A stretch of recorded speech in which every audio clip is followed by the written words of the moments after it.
Bien, entonces, cuando nosotros extraemos nuestro ADN, como ustedes ya han visto, o vemos un enmarañado que es simplemente porque hay histonas pegadas al ADN y podemos visualizar ese ADN. Y no es algo como quien dice empírico, en donde, oh, bueno, ahí hay que ver si sí hay o no hay. Como es el caso en el de las bacterias, que teníamos que ver con mucho cuidado el Pélex donde estaba, ¿sí? Pero cuando lo corremos en un gel, es que podemos visualizar si hay o no hay ADN. Pero eso que nos dice, realmente, al fin y al cabo, no nos dice nada. Simplemente, si aparece una banda, oh, la extracción fue perfecta y tengo un buen ADN.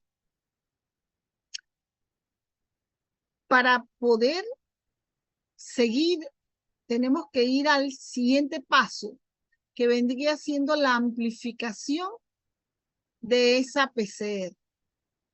Y esa amplificación no se lleva por el simple hecho de que voy a amplificar y listo. Pero ¿qué vas a amplificar? El gen completo no se puede amplificar de la nada. Entonces, lo que hacemos es amplificar por pedazos o por lo menos hay compañías hoy en día que hacen la genómica completa del organismo completo, o sea, secuencian todo lo del organismo.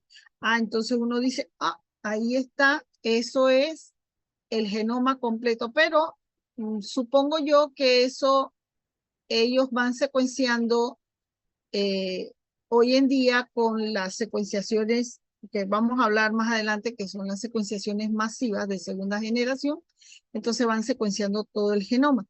Pero lo que generalmente se hace es secuenciar una parte, porque al amplificar la PCR, para saber si eso funcionó o no funcionó, tenemos que correr un gel de agarosa. Y al correr el gel de agarosa, simplemente estamos viendo, oh, amplifiqué el gen de 600 pares de base, porque el ladder me está diciendo que está al tamaño de los 600 pares. O amplifiqué el gen que es de 800, o amplifiqué el gen de 400. ¿Pero qué nos dice eso? En general no nos dice nada, porque todo va a depender de lo que usted va a buscar, ¿sí? Todo va a depender. Y generalmente los trabajos hoy en día requieren de una secuenciación, ya sea la secuenciación de Sanger o la secuenciación masiva. Entonces, ¿qué es la secuenciación? Vamos a, si esta cosa me deja, aquí. Ay, Dios. ¿Qué es la secuenciación? La secuenciación del ADN es el proceso que determina la secuencia de bases nucleótidas de un fragmento de ADN determinado o puede hacer todo el genoma. Cuando Watson y Crick eh, desarrollaron, bueno, no descubrieron porque ellos no fueron los descubridores reales de lo que es, cómo está estructurado el ADN, porque ellos se basaron en estudios previos de muchos investigadores que hicieron muchas cosas, ¿sí? Entonces, pero cuando ellos describieron la estructura del ADN, ellos simplemente dijeron que el ADN era una hélice formada por dos hebras, las cuales contenían el grupo fosfato, un grupo de azúcar y los aminoácidos. Que los aminoácidos, no, perdón, los nucleótidos.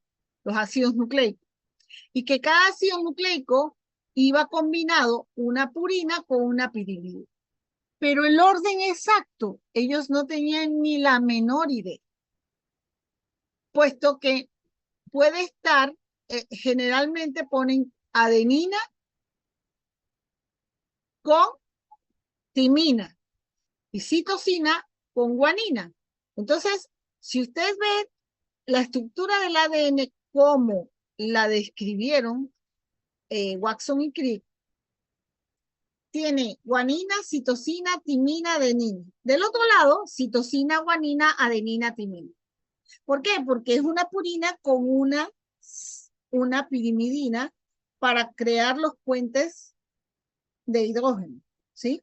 Pero el hecho de la secuencia como tal, de cuántas guaninas hay, cuántas citosinas hay, cuántas timinas y cuántas adeninas hay en una hebra y en su hebra complementaria, pues ellos no tenían ni la menor idea.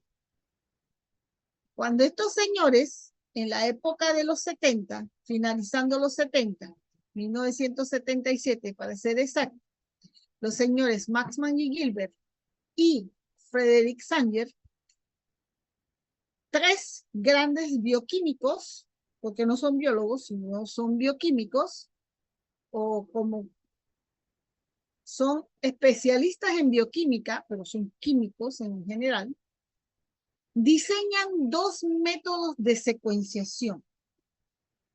Maxman y Gilbert diseñan el método químico, método que iba a llevar a la secuenciación y de ver el orden, el ordenamiento real de cómo estaba estructurado ese ADN.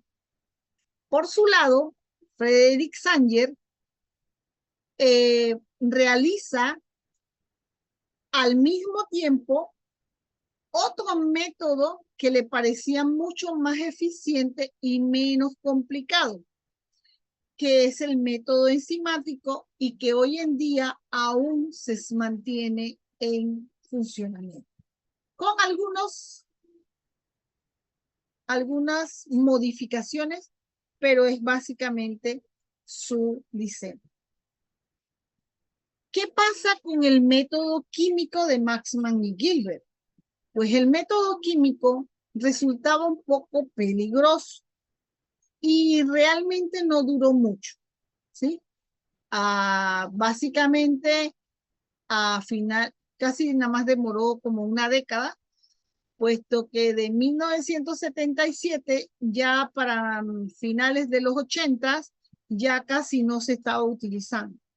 Muy pocos laboratorios lo estaban utilizando porque se necesitaba un isótopo radioactivo. Esto era el gamma fósforo 32 o el azufre 32, que son dos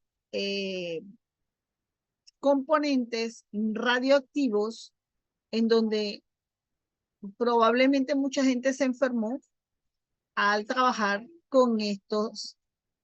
Claro que para la época ya de los 70 se sabía que para cuando se usan radiaciones había que usar un peto de plomo o un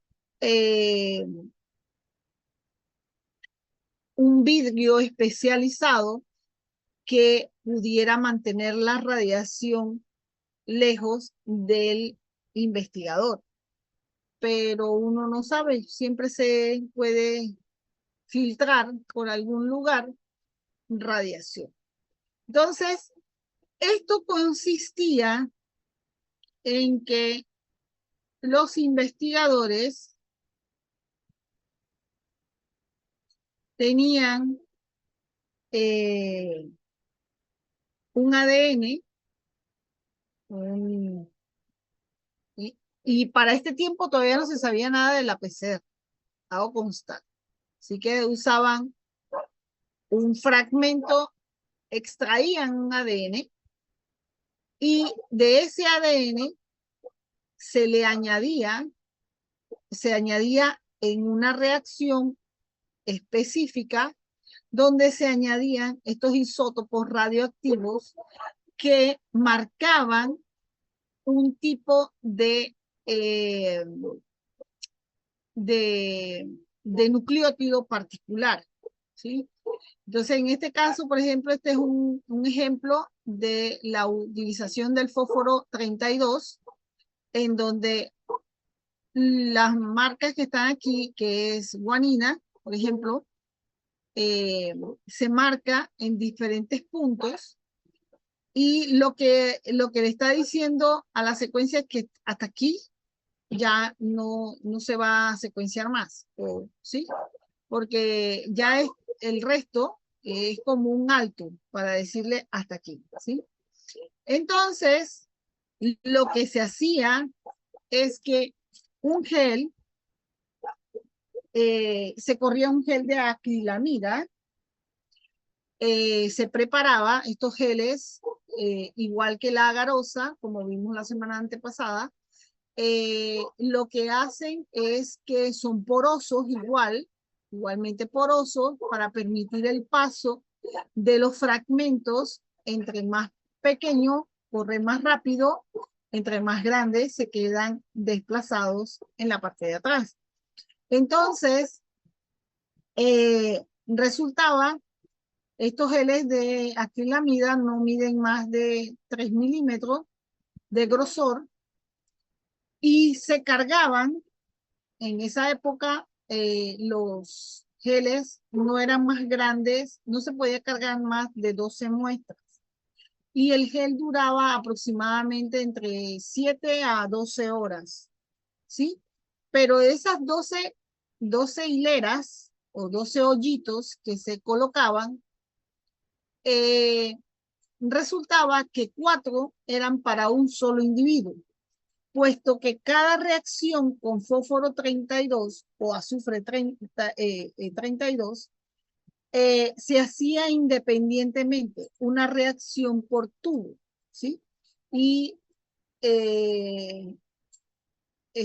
bueno, yo nunca lo logré hacer, lo vi una vez que me botaron hasta del laboratorio.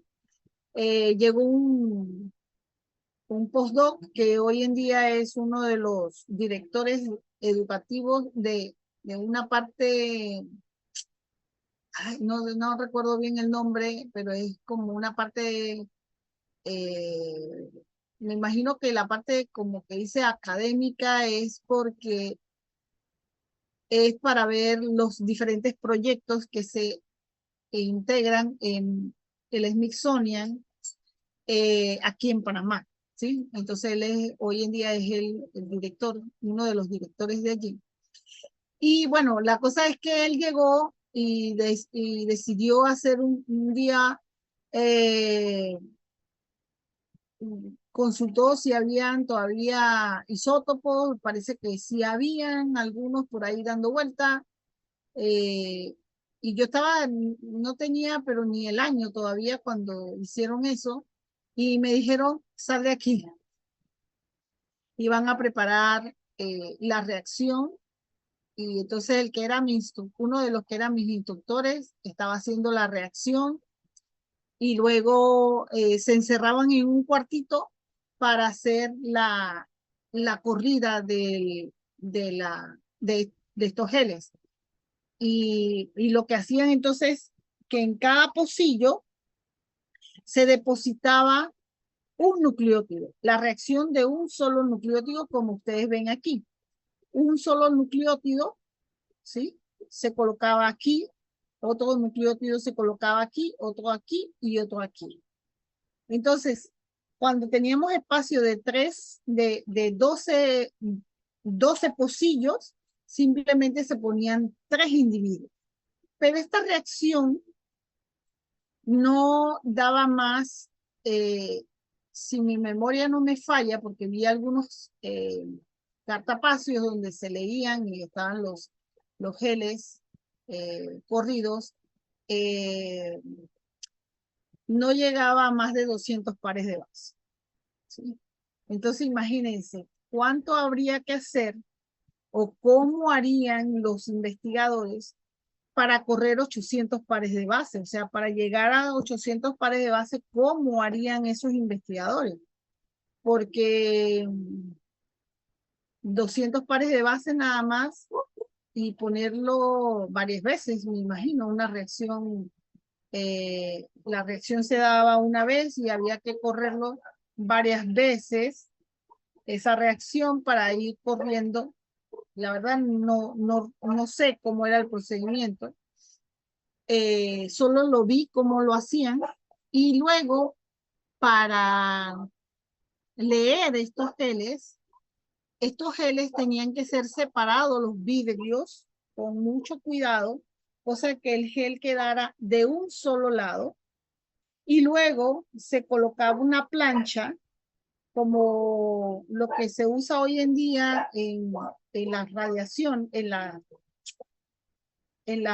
los rayos X, esas placas que se usan que, bueno, nada más el radiólogo la coloca en un lugar y, y le ponen entonces el rayo para que plasme el organismo. Entonces, esto se colocaba una plancha, por lo que he visto, por lo que recuerdo de más o menos cómo me explicaron, eh, se colocaba, entonces se trataba de presionar, bueno, con cuidado porque el gel estaba pegado a un plato de vidrio que costaba un platal y entonces con mucho cuidado y entonces se desprendía el otro pedazo de vidrio porque ya el gel estaba pegado a esa placa.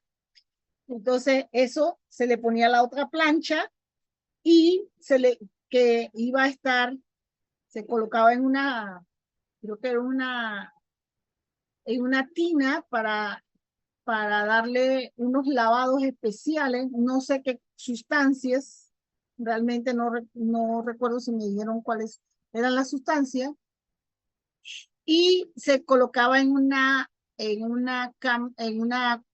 máquina Kodak, marca Kodak, en donde se ponía como si fuera como si estuviera usted escaneando algo, o yo le decía que si eso era una fotocopiadora, porque era una máquina gigantesca, me parecía era una mesa entera. Entonces, me decían que eso se ponía en un extremo y luego en el otro extremo, en un costado, se ponía entonces la placa, que era el de papel eh, que se usan para los rayos X.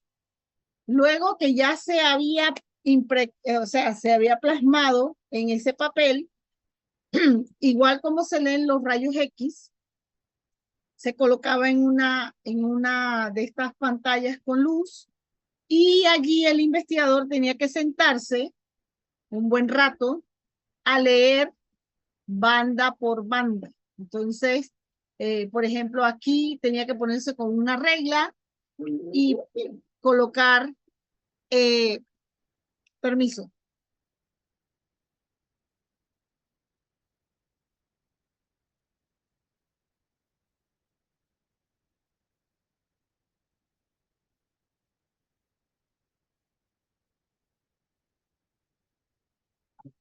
Al lado están rompiendo algo en el piso.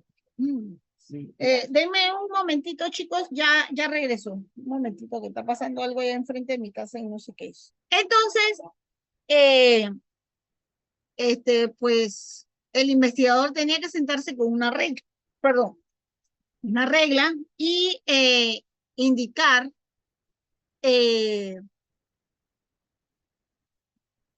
de forma vertical cómo era la lectura.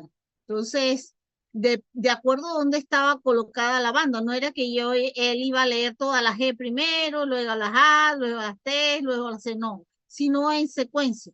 Primero había una G, luego había una A, luego había una C, luego había una T, luego había una A y una C que están ahí más o menos pegaditas, luego una G, otra G, una T y así sucesivamente. Pero tenía que hacerlo con una regla, puesto que para no equivocarse, porque esto y esto pareciera que tuvieran el mismo tamaño y esto también. Y las dos bases no pueden estar en el mismo lugar. a menos que sea la secuencia nucleótida de la madre es la del hijo y tiene la secuencia, tiene la base de la madre y la del padre ahí mismo pegadito. Bueno, eso puede ser, eso se puede dar, pero es muy raro. ¿Ok? Entonces, bueno, la cuestión era esa. Y ya después que la tenía escrita, entonces seguía con lo siguiente. Así que era un poco tedioso el tener que hacer esta pequeña situación, ¿sí? Bueno, y esto es más o menos el procedimiento de lo que hacían. Y cuando había adenina, se hacía una mezcla de adenina con guanina. Y cuando había citosina, había una mezcla de citosina con timina. Y cuando se daba adenina más guanina y solamente salía eso, entonces era adenina. Y cuando salía solo la guanina, entonces que salían las dos, adenina más guanina y guanina, entonces era guanina. Igual pasaba con la citosina. Entonces, este es más o menos el gel y esto era ya cuando se eh, procesaba todos los lavados y toda la parte que se pasaba a la máquina. Al mismo tiempo, Sanger hace exactamente lo mismo, solo con una variación en el que en vez de poner isótopos radioactivos, usaba enzimas, enzimas y utilizaba nucleótidos libres marcados con una fluorescencia, ¿sí? Entonces, eso él todo lo mezclaba y se usaba al principio. Yo recuerdo que antes de que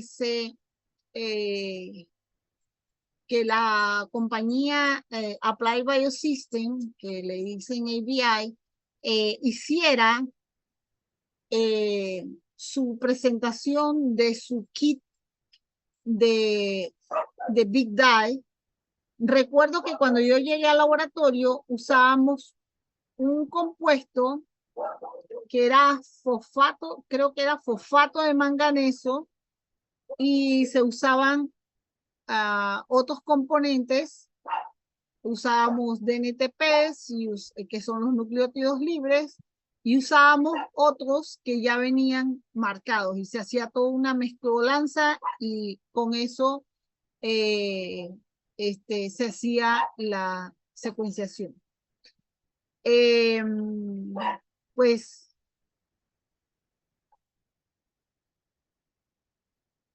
los tres investigadores sacaron ellos venían trabajando desde antes de 1977, pero fue en 1977 que salieron a la luz. La de Sanger demoró un poquito más, pero los tres se ganaron el premio Nobel de Química por introducir este mecanismo para obtener el ordenamiento. Las de Sanger también tenían el mismo procedimiento en el que este ya es el procedimiento más actual, pero al principio Sanger también tenía adeninas solas, guaninas solas, timinas solas y citosinas solas. E igual los geles perduraban o tenían una duración entre 7 a 12 horas para correr una cantidad, solamente que con el método enzimático se corría mucho más que con el método químico. Con el método químico eran pequeños fragmentos, con el método enzimático eran fragmentos mucho más grandes porque corría mucho más, ¿sí?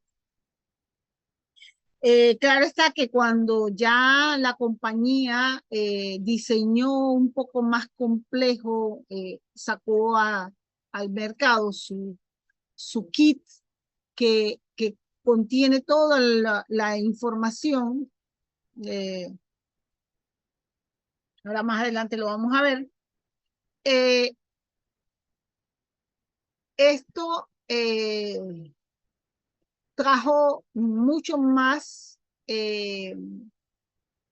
avances a la ciencia, y como yo siempre lo he dicho, la tecnología y la ciencia van a la vanguardia, o sea, van de la mano. En el pasado, la tecnología se estaba quedando un poquito más rezagada, puesto que la investigación estaba más avanzada. Entonces, todavía no se había diseñado un secuenciador bueno, pero para la época en que Sanger y Max Manuel Gilbert sacaron sus métodos de secuenciación, inmediatamente ya las compañías tenían más o menos organizados sus maquinarias para ir avanzando al ritmo que iba avanzando la ciencia. Entonces, lo que hace el método enzimático es aquí. Lo que hace el método enzimático es que si ustedes ven aquí, ¿sí? Tenemos una cadena de ADN y a ella se le coloca o se pega uno de los cebadores. Pues esta cadena de ADN es el producto, ¿sí? Es el producto. En ese tiempo que Sanger empezó, es simplemente todo el ADN y simplemente le clavaban, no sé qué exactamente, pero amplificaban y tenemos los nucleótidos libres y los nucleótidos marcados, ¿sí? Hoy en día lo que se hace es que usted amplifica una región particular dentro de ya sea el ADN mitocondrial, el ADN nuclear o en el caso de las plantas el ADN cloroplástico, y a ese producto de PCR se limpia y a ese es el que se le hace la secuenciación, en donde a la reacción se le agrega el cebador, ya sea el forward. Bueno, realmente hoy en día se piden los dos y se hacen dos reacciones. Para un mismo producto de PCR se hacen dos reacciones. Uno con el forward y otro con el reverse, al cual se le añade los nucleótidos libres que ya vienen introducidos en el kit, los nucleótidos marcados que también vienen en el kit, y el kit trae un buffer, un magnesio y la enzima, ¿sí? Y lo que hace entonces es que este es nuestro producto de PCR, y al momento de que se añade o se pega el cebador, que es lo siguiente, es la siguiente diapositiva, es básicamente los pasos de la PCR. Sin embargo, no ocurre desnaturalización. ¿Y por qué no ocurre una desnaturalización? Porque yo no estoy usando el ADN completo. Yo solamente estoy usando un producto.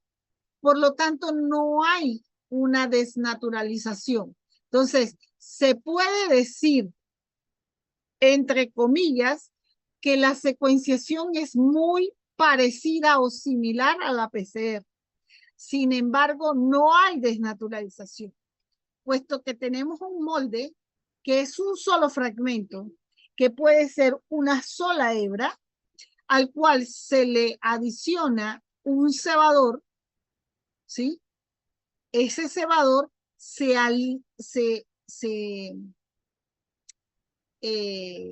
tiene una temperatura de alineamiento muy particular en la secuenciación, que no es la del primer, simplemente es una temperatura que se busca en el que él simplemente se pegue, pues ya eso fue amplificado, ¿sí? Y simplemente es una temperatura bastante altita donde él se va a pegar y enseguida va a elongar o va a extender. Y lo que va a hacer es que él va a llamar la primera base complementaria justamente después del cebador y de una vez va a llamar el nucleótido con el nucleótido marcado que tiene una fluorescencia muy particular. ¿Y qué es lo que hace esto? Que generalmente cuando se va amplificando y que se van pegando los nucleótidos libres en la PCR es porque hay un OH libre. Pero al no estar ese OH porque el, el, ¿cómo se llama? El nucleótido marcado lo evita, se pega a eso y ya no hay hidróxido libre. Entonces, si no hay hidróxido libre, no hay donde se pegue más nucleótido. Entonces, él lo que va haciendo es que en cada ciclo va añadiendo un nucleótido marcado. Va añadiendo un nucleótido libre y un nucleótido marcado. Un nucleótido libre, un nucleótido marcado. Hasta que se haga exponencial. Entonces, eso lleva, ahorita no me acuerdo bien las temperaturas que se utilizan, ni los tiempos, ni tampoco los ciclos de exactamente, porque hace muchos años, ya tengo como 10 años que no hago secuenciación.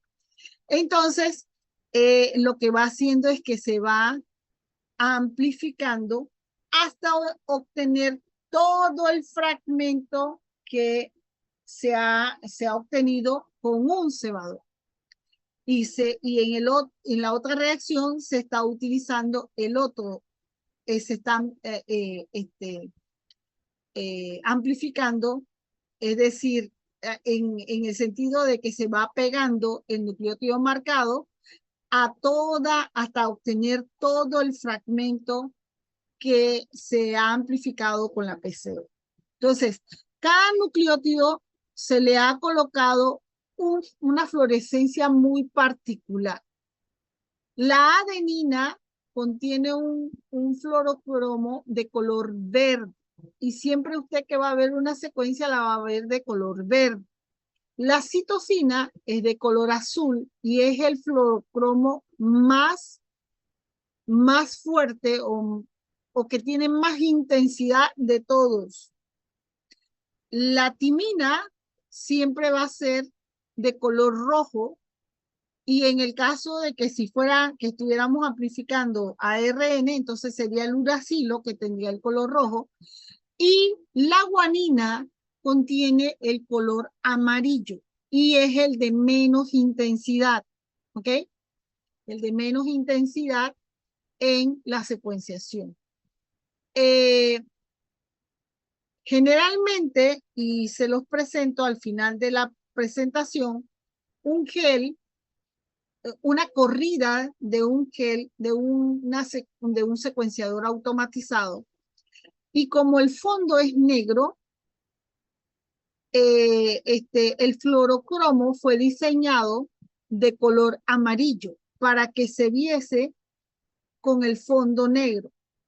Pero los programas que tenemos para los alineamientos de los mismos eh,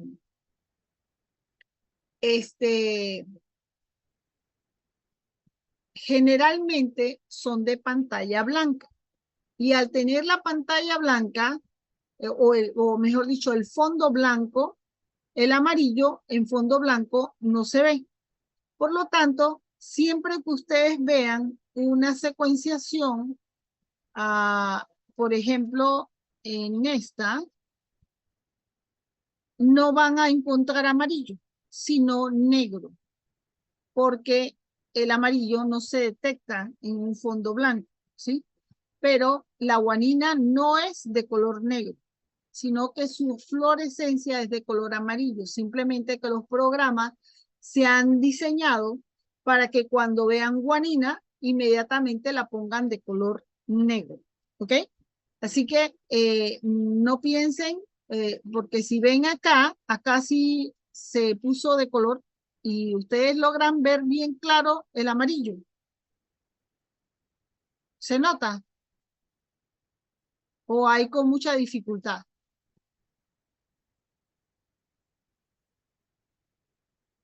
Sí se nota. ¿Se Pero nota pues, bien? no se ve muy claro.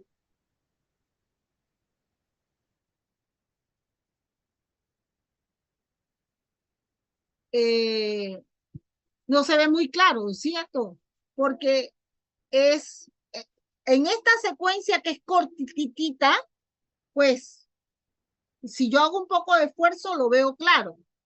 Pero imagínense cuando se tienen 800 o 1000 pares de base, eso ya a los 50 pares de base ya me cansé y no lo veo. Así que por eso los programas están diseñados para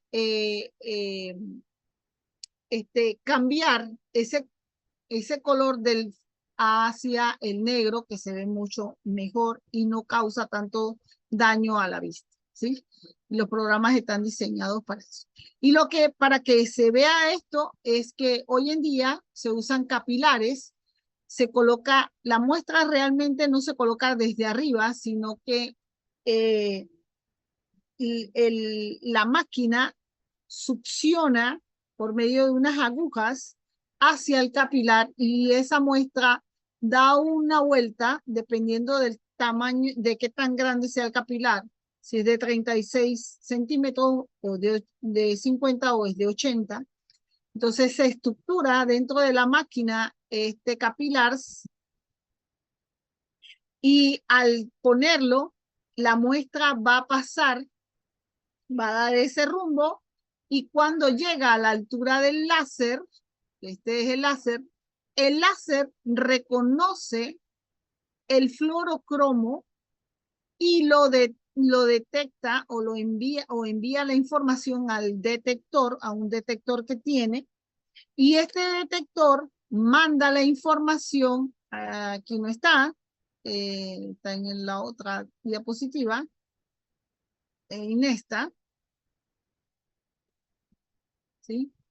El detector entonces manda la información al disco duro de la computadora y en el software o en el programa que está leyendo la información que viene del secuenciador automatizado, entonces lo detecta como una guanina o como una timina o como una citosina o como una adenina, ¿sí? Igualmente en este también, y miren, el amarillo cada vez lo hacen como más tenue, puesto que es el fluorocromo de menos intensidad, de menos, eh, que no resalta mucho. Entonces, claro, lo podemos ver en la imagen que les voy a mostrar al final, pero es muy, muy, muy complicado colocar. Me pregunta Gustavo, que parece que tiene problemas con su micrófono. Profesora, antes de que se descubriera o inventara la secuenciación, ¿cómo se hacía la secuencia del primer? Pues no se hacía, no había cómo hacer. Son estos tres investigadores, Maxman, Gilbert y Sanger, quienes descubren cómo secuenciar los nucleótidos.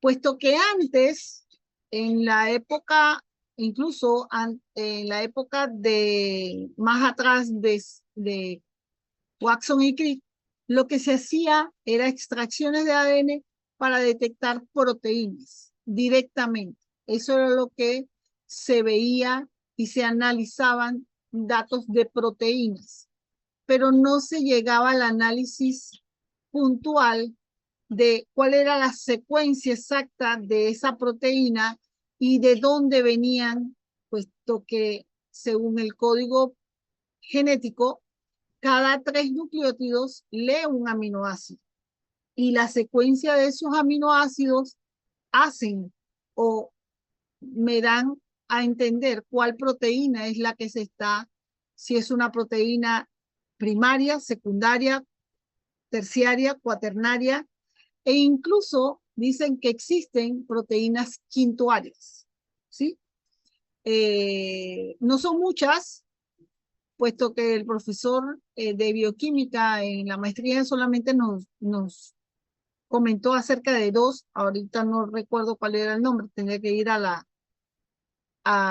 los datos que tengo de bioquímica para recordar cuál era la proteína, pero sí ya se han descubierto pocas, pero se han descubierto proteínas quintuarias, ¿sí?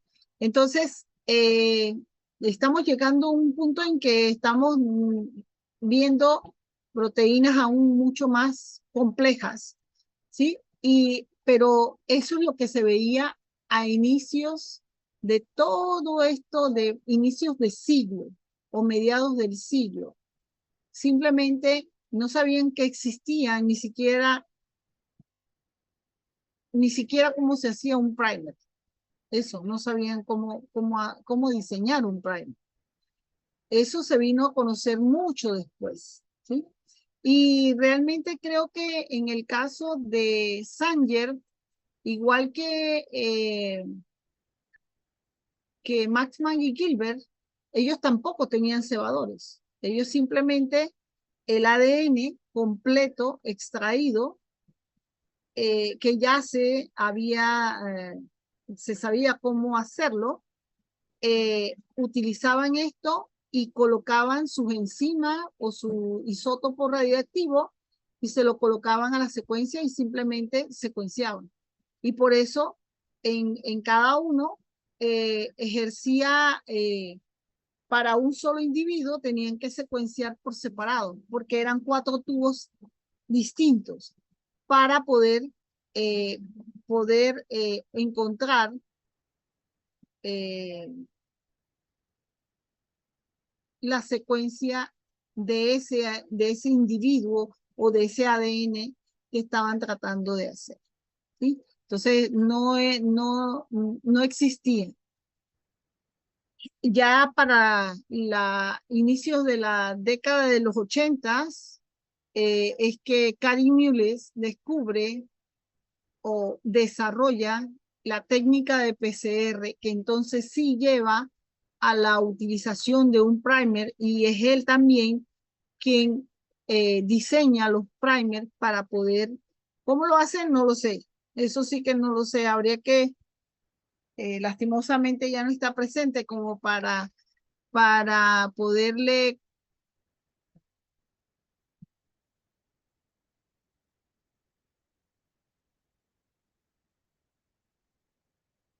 Lamentablemente no lo sé. Creo que los primers no se. Gustavo me vuelve a preguntar que en ese caso, el primer que se aislaba no era siempre el mismo, de ser que sí, cómo lo aislaban. La verdad no lo sé. No tengo, no he visto en ningún en ningún artículo cómo realmente se hacía eso, sino ya hasta el principio de los 80, cuando Kary Mullis está diseñando lo de la PCR, es que por medio de un cebador es que se diseñan los primers. Realmente lo que hacía Sanger y lo que hacía Maxman y Gilbert era secuenciar, era colocarle ese químico, ya sea el ion radioactivo, el isótopo radioactivo o la enzima, con una fluorescencia para pegarlo a la secuenciación y evitar que ella se siguiera eh, este, eh, extendiendo. Simplemente se quitaba ese OH libre y se pegaba allí a esa secuencia. Y entonces, claro, dejaban un tiempo la reacción para que se amplificara todo lo que se pudiera amplificar y luego se secuenciaba en un secuenciador automatizado. No recuerdo exactamente cuál era el modelo que se utilizaba. El que nosotros teníamos en el laboratorio, uno de los primeros, el 373, que ahora lo van a ver, era el que usaron cuando hicieron la corrida de utilizando el método químico. Pero sinceramente no sabría decirte qué era lo que hacían, porque lo que ellos intentaban era en 4 tubos colocaban un químico particular en donde en un tubo iban a amplificar todas las adeninas, en otro tubo todas las timinas, en otro tubo todas las citosinas y en otro tubo todas las guaninas, en el caso de Sanger. En el caso de Maxman y Gilbert, en un tubo se añadía adenina más guanina, en otro tubo solo guanina, en otro tubo citosina y en otro tubo una mezcla de citosina más timina.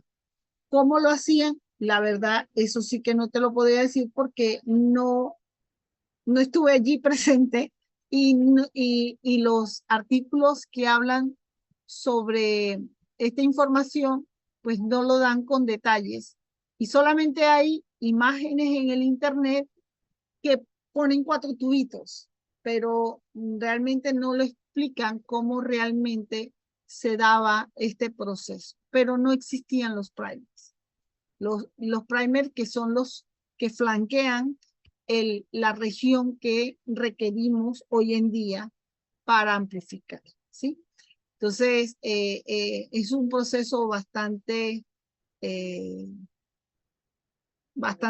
me imagino que era bastante tedioso. Ahí sí había que estar 100% en el laboratorio, puesto que cuando Karin Mullis hizo la primera PCR, había que estar en el laboratorio, porque cuando colocaba la enzima, había que colocarle una gota, y eso se me olvidó decírselos había que colocarle una gota en la tapa de aceite, un aceite especial. ¿Para qué? Para que la reacción no se evaporara, porque eran muy altas las temperaturas.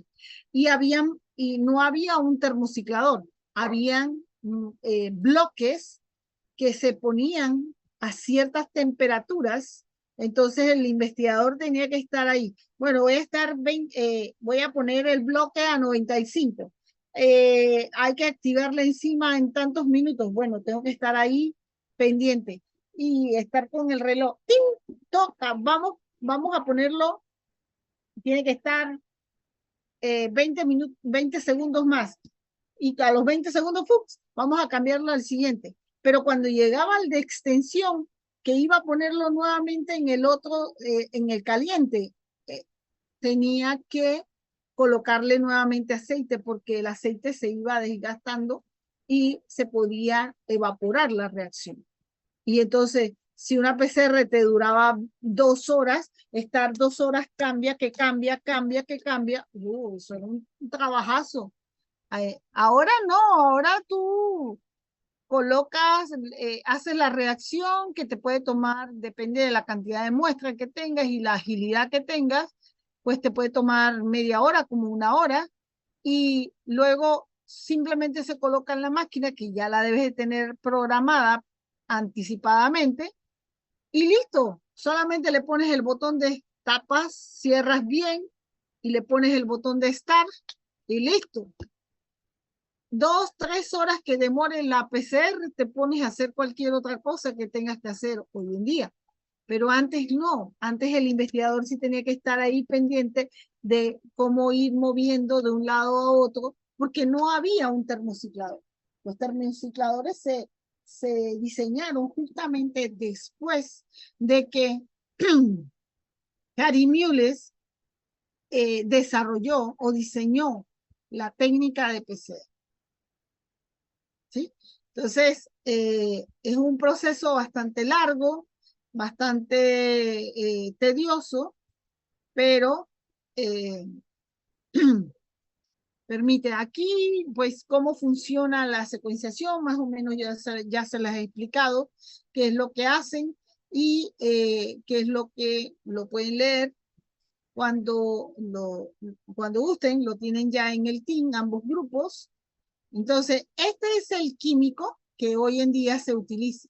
La verdad, la compañía cuando sacó el químico a principios del 2000, bueno, finalizando el siglo pasado, yo entré al laboratorio en el 97 y finalizando y empezando el siglo XXI, o sea, entre el 1999 y 2000, trajeron el kit diseñaron este kit, que este es el tubito que dice Big Die, versión 1, ya versión 3.1.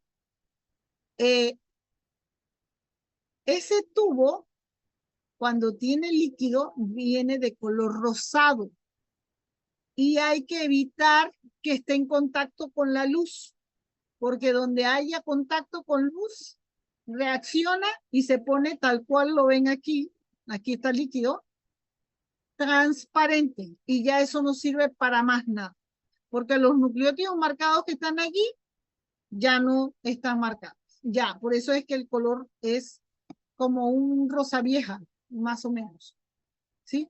Entonces trae un buffer, trae unos primers que se llaman M13, con los cuales se diseñó este Big Die, y estos se usan, incluso trae hasta un ADN de prueba, que si usted tiene problemas con su secuenciación, eh, usted dice, nada me funcionó, ¿esto qué es? ¿Ese kit está dañado? No, usted hace una prueba con el kit y coloca el ADN que viene con el kit y coloca los cebadores independientemente, son dos tubos, y los corre. Si estos dos primers o cebadores no funcionan con el ADN que es de ellos estándar, este Big Die no sirve.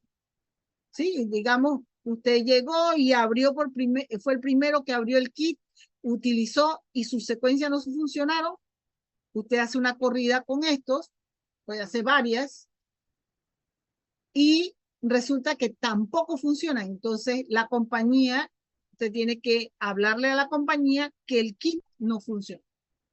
Entonces, la compañía le tiene que enviar un kit nuevo, eh, como cambiando este dañado por uno nuevo, ¿sí? Y este usted lo desecha, ¿sí? Ya no sirve para nada, o sea, nadie le sirve. Así que ellos le envían uno como garantía, ¿sí? Le envían uno como garantía. Entonces, ese kit, como les decía, trae el buffer, el magnesio, los nucleótidos libres, los nucleótidos marcados, y usted simplemente tiene que añadir los primers suyos, que son los que usted quiere amplificar, y le coloca su producto de PC. Claro está que cuando finaliza la reacción, usted tiene que hacer una limpieza antes, para evitar, porque aunque nuestros PCRs pueden salir muy bellos y muy preciosos, pueden traer basura, ¿sí? Se puede amplificar basura. Entonces, eso se puede amplificar en la secuenciación. Entonces, usted tiene que hacer una limpieza previa antes de ir al secuenciador automatizado. Y cuando ya lo tiene en el secuenciador automatizado, entonces ya usted puede visualizar, ya usted lo tiene limpio, usted lo puede colocar en la máquina. Generalmente, esos secuenciadores automatizados no los usa nadie.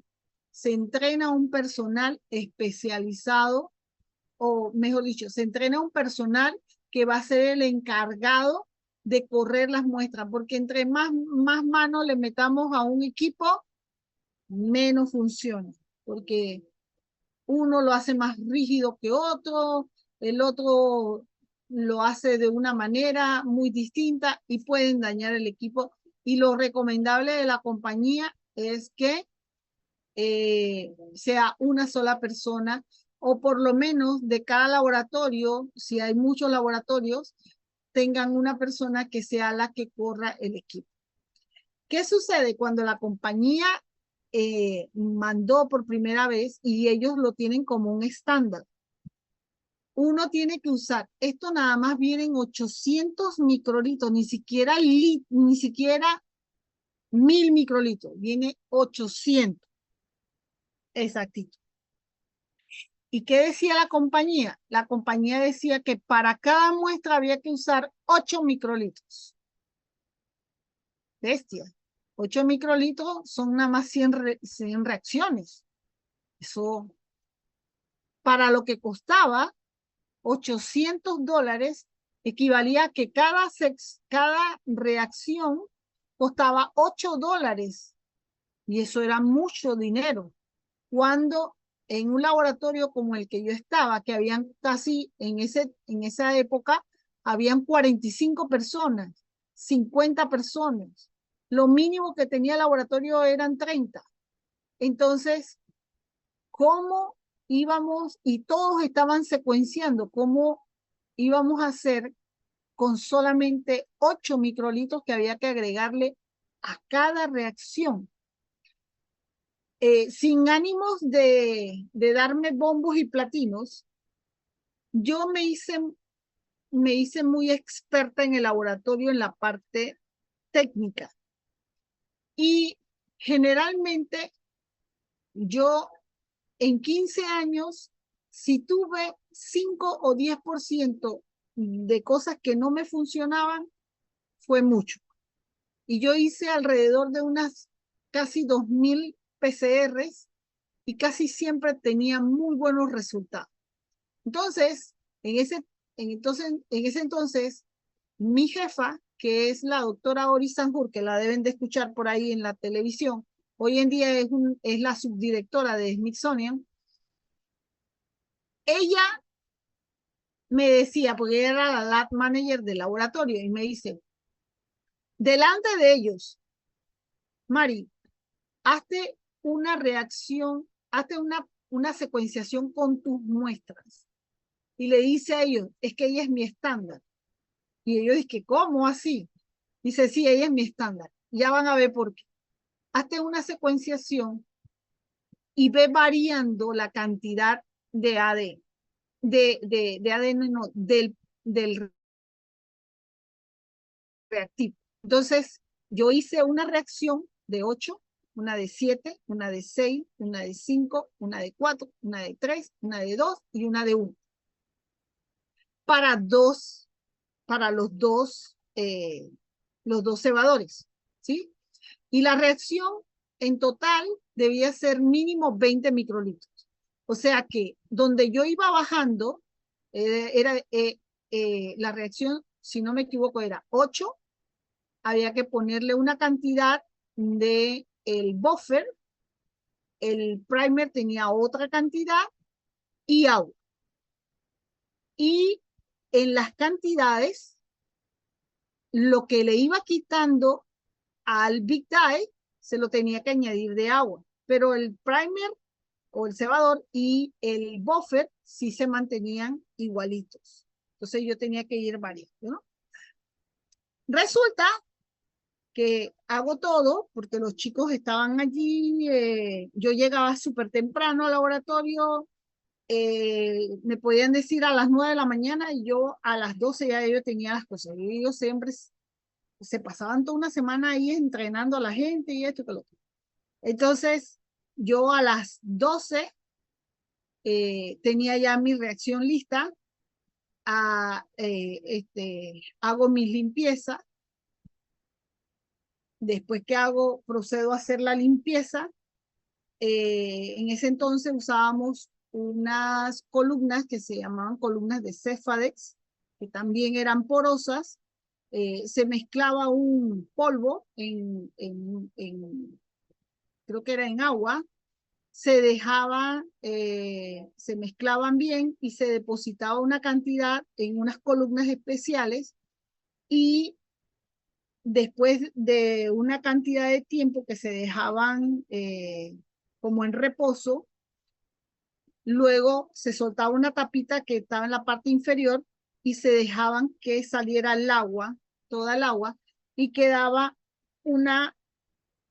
como una masita, pero porosa, ¿sí? Era como un gel, pero no exactamente, sino que el polvo que estaba como un precipitado y al dejar salir todo el agua se formaba como un sólido, ¿sí? Un pequeño sólido, pero eso era, eh, ¿cómo te digo? ¿Cómo les digo?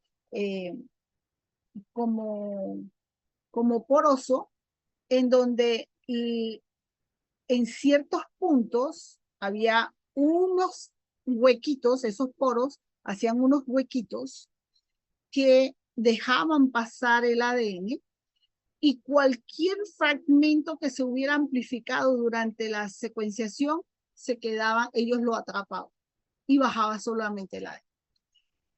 Bueno, para no hacerles largo el asunto, ya en horas de la tarde, antes de que yo saliera, yo generalmente salía 5, 6, 7, 8, a veces me iba hasta las 10 de la noche en el laboratorio, pero antes de que ellos se fueran, 5 de la tarde o 6, yo cargué las muestras en la máquina. Al cargar las muestras en la máquina, eso teníamos que esperar hasta el día siguiente. ¿Por qué tenemos que esperar hasta el día siguiente? Porque la máquina demoraba 7 horas en correr, o sea que de 5 o 6 de la tarde que yo cargara, iba a ser a medianoche o en la madrugada que estarían listas. Así que al día siguiente, cuando llegamos, resulta que las muestras con 8 microlitros de Big Dye funcionaron perfectas, pero asimismo fueron con 7, con 6, con 5, con 4, con 3, con 2 y con 1. O sea que yo logré bajar un 16avo de reacción a lo que ellos querían que nosotros usáramos. Ellos querían que nosotros usáramos un octavo de reacción cuando nosotros pudimos utilizar un 16avo. Y desde allí, para nosotros, 800 microlitros, teníamos 800 reacciones que podíamos hacer con un solo kit. O sea que todo el laboratorio podía trabajar con un solo kit, dándoles 100 microlitros a cada miembro del laboratorio. Se le podía dar en un solo kit, varios en el laboratorio podían trabajar tranquilamente. Pero casi nunca todos tenían 100 muestras, entonces tenían menos, así que se utilizaba un mismo kit para todo el mundo, pero se alicuotaba por cuestiones de contaminación, no fuera a ser que alguien contaminara sin querer este tubo que costaba $800. Así que cada reacción para nosotros nos salía en $1. Incluso un compañero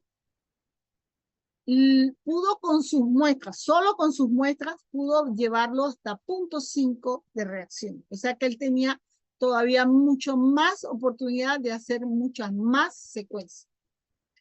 Entonces, la compañía pues se quedó como que wow. Pero ellos en su libro, cuando usted recibe eso, les dice un octavo. Tiene que usar 8 microlitros. Cuando usted vea que sus muestras funcionan con 8, usted puede entonces ir variando. Y esas son pruebas que se hacen dentro del laboratorio.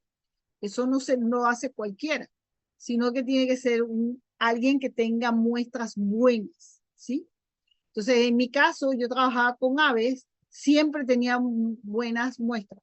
E incluso a veces yo era la encargada de velar porque los equipos estuvieran funcionando correctamente. Y a veces habían semanas en que la gente se ponían a decirle a la jefa, pero es que esas máquinas ya no sirven, es que mis PCRs no funcionan, es que no sé qué, es que no sé cuánto. Y dale, y dale, y dale, ¿ok? Nadie hace nada hoy. Maribel, ven acá, haz una PC, revisa que todas las PCR estén en función. Y yo venía y hacía una reacción de 10 individuos para cada máquina, que teníamos como 15 máquinas, unos 5 individuos por cada máquina o 2 individuos por cada máquina, y los ponía en diferentes lugares. En una máquina lo ponía en el centro, en otra lo ponía separados y así sucesivamente, ¿no? Y cuando íbamos a ver el resultado, todas habían funcionado. Entonces ustedes son los que están teniendo problemas. Entonces yo era el estándar del laboratorio y sin modestia aparte, yo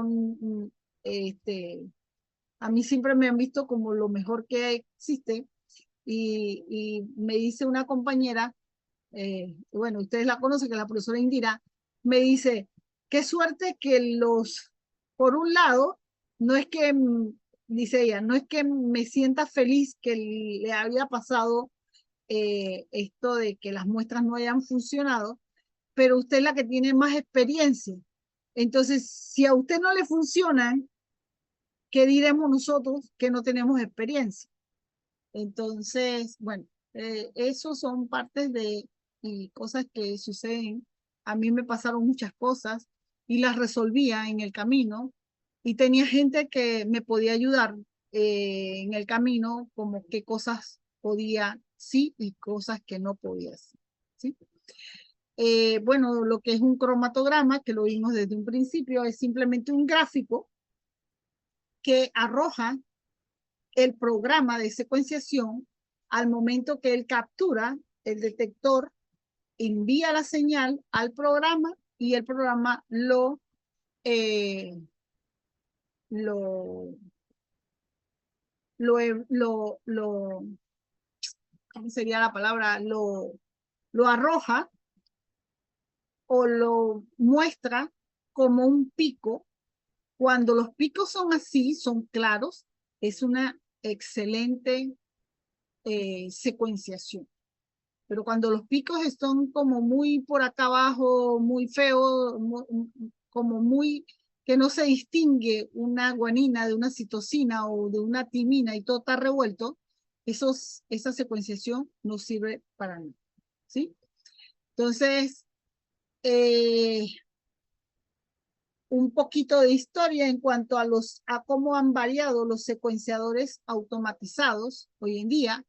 Este era el 3773 que se usaba con acrilamida y es el que utilizaron aquella vez estos investigadores para correr unas muestras de que, bueno, ellos tuvieron que hacer una serie de lavados porque al momento de que ponen, bueno, esta máquina estaba y ya había llegado esta. O sea que si estas se contaminaban no había ningún problema, pero tuvieron que limpiarla porque esto fue a parar, esto fue donado después. Así que había que ir al procedimiento de los famosos MSDS para ver cómo erradicar cualquier residuo de radiación dentro de la máquina. Cuando yo llegué al laboratorio, estaba esta, que casi nadie le usaba, pero estaba este modelo, que estaba recién llegado prácticamente, y fue lo que yo más usé por aproximadamente unos 6 años. Luego, después de que se compró esta, después que ya esta daba un total de 64 muestras, esta daba solamente 36. Se compró este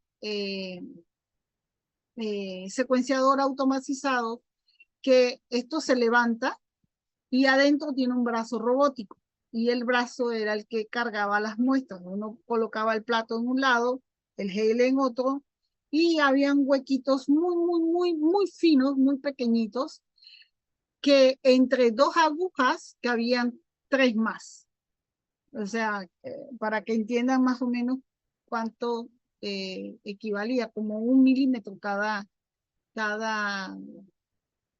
cada pocillo. Entonces, el brazo automatizado, robótico, cargaba las muestras. Pero esta máquina prácticamente me la compraron para mí, porque nadie la quiso usar más. La empezaron a usar, los geles no le funcionaban, los geles se le rompían, al momento de cargar las muestras no las cargaban correctamente, yo no sé cómo colocaban el plato, al momento de ver los resultados era un desastre y la gente decía que esa máquina la iban a tirar al mar para que creara es puro corales, porque nadie la podía usar. Entonces un día mi ex jefe, el jefe grande del laboratorio, en una reunión dice, ¿y por qué a Maribel sí le funciona? Si ella me ha dado resultados de esa máquina. Dice, yo no sé qué ella hace, pero eso no sirve. Me mandaron a que les corrieran unas cuantas muestras a algunas personas y sus muestras salían bien. Entonces yo no sé qué hace, Pero dice, pero Maribel no se puede quedar únicamente corriendo para ustedes, porque ella tiene otras actividades y otros trabajos que hacer dentro del laboratorio. Así que duró como un año y algo, y luego se compró esta máquina, aunque este es el predecesor, que es el modelo 310, que usa un solo capilar. Pero al laboratorio no le funcionaba un solo capilar, porque una corrida demora 2 horas y media. Imagínense con tanta cantidad de gente y cantidades de secuencias que había que sacar, esto no daba la talla. Así que se compró la 3100 primero, y al momento que llegó a la 3100, esta niña se fue poniendo en el olvido hasta que se descartó cuando se compró la 3130, que eran exactamente iguales, solamente que la bomba de zafiro era lo único diferente, y la 3100, cuando llegó esta, se le mandó a hacer un upgrade para que la bomba de zafiro fuera exactamente igual a la 3130 y se mantuvo. Esta máquina, igual que esta, contienen se usan por capilaridad. Y esta usa platos de 96 que corre, tiene unas agujas, o los capilares son de 16, pero hay también capilares de 48 e incluso de 96. Y toma aproximadamente 2 horas y media en correr toda la información de 16 en 16. O sea que para un solo plato demoraba aproximadamente unas 7 u 8 horas, y para correr 2 platos corría aproximadamente de 12 a 14 horas, pero a diferencia de las primeras, en que 12 horas nada más corrías 3 muestras, aquí corrías 192 muestras. Entonces, por eso es que yo siempre digo que la ciencia, la tecnología va a la vanguardia de la ciencia. Entonces, han desarrollado muchas más muestras. Esta 3500 es un modelo bastante similar, y creo que esta es la que usa hasta 48 o 96 capilares al mismo tiempo. Luego que estaban estas funcionales, se han inventado las de nueva generación. Y las de nueva generación, pues lo que hacen es que corren grandes cantidades, le dan y le proporcionan al investigador no 1000 ni 2000 pares de base, sino 15.000, 30.000, 50.000 pares de base. Por lo tanto, con estas maquinitas se puede obtener el genoma completo de un organismo, cosa que no pasó cuando se hizo el proyecto del genoma humano, puesto que se utilizaron una cuestión como esta. Cientos y cientos, mesas enormes. Ustedes ven, esta mesa tiene unas atrás, y son salas enormes en donde había un secuenciador automatizado, y en cada uno se corría una cantidad de genes para poder obtener el genoma humano completo. Hoy en día, una sola máquina, o cuando más dos, le hubiera servido para hacer todo el genoma. Y eso es lo que se hace hoy en día. Y esto es una corrida de Sanger, y como ven, se ve claramente todas las guaninas donde están, todas las timinas donde están, las citocinas, y como les dije, la citocina, que es el color azul, es el más intenso de todos los fluorocromos, y el menos intenso es el amarillo. No sé si tengan alguna pregunta, algún comentario, lo pueden hacer, y eso es todo por el día de hoy. A ver, ¿alguien tiene preguntas? ¿Comentarios? Dime, Gustavo. Todo bien, profe, gracias por la presentación.